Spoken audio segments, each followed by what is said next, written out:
Cosimo was born in Florence, Italy in 1389, where he was born into a rich family. They were a part of major trades across Italy. This gave Cosimo an extra boost to push the Italian Renaissance forward. As Cosimo grew up, he used his dad's money to try and further their family's power and respect. Cosimo had huge ideas after his dad passed away. With this newfound fame and money, he started his first bank in Florence, as banks are still widely used today. Before Cosimo's ruling, his dad slowly moved up the power rankings and became one of the most wealthiest merchants and traders in Italy.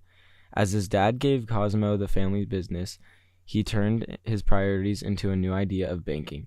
Becoming bankers, merchants, and traders gave the Medici family more power and money. But Cosimo wasn't satisfied. Cosimo wanted to have his foot in the political side of Florence. Doing this made his family even more powerful than before. Having a say in politics wasn't easy for him, as he tried to find loopholes in the system and bribed authorities to keep power in the family. Lastly, Cosimo spent money to hire master sculptors to create freestanding statues, and created academies to help his family stay educated. Cosimo hired many different artists and sculptors. Eventually, he hired a man named Lorenzo Ghiberti. Lorenzo later created the famous St. Matthew statue. Towards the end of Cosimo's life, Cosimo and his best friend Niccolo Nicolai collected manuscripts which were added to Cosimo's academy, where he passed the family business to his grandson Lorenzo de' Medici. One eternity later. Hey guys, now we're talking about Lorenzo de' Medici, otherwise known as the Magnificent. He is the son of Piero de' Medici and Lucrezia Tornabuoni, and of course the grandson of Cosimo. He was born on January 1st, 1449 in Florence, Italy. In Cosimo's later years, when Lorenzo was growing up, he saw great potential and decided to give Lorenzo the best education he could. Lorenzo studied in multiple languages including Greek, Latin, and he also studied philosophy. Once Cosimo died, Lorenzo was left to rule Florence with his brother Giuliano.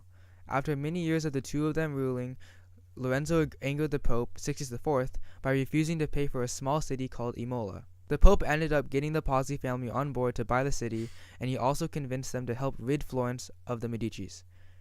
They devised a plan to kill the two rulers, Lorenzo and Giuliano. Fortunately and unfortunately, they were only successful in killing Giuliano, as Lorenzo was able to escape with just minor wounds. Since Lorenzo survived the conspiracy, as some might call it, he emerged with an even better reputation. Besides being a ruler and basically surviving death, Lorenzo was also a talented poet.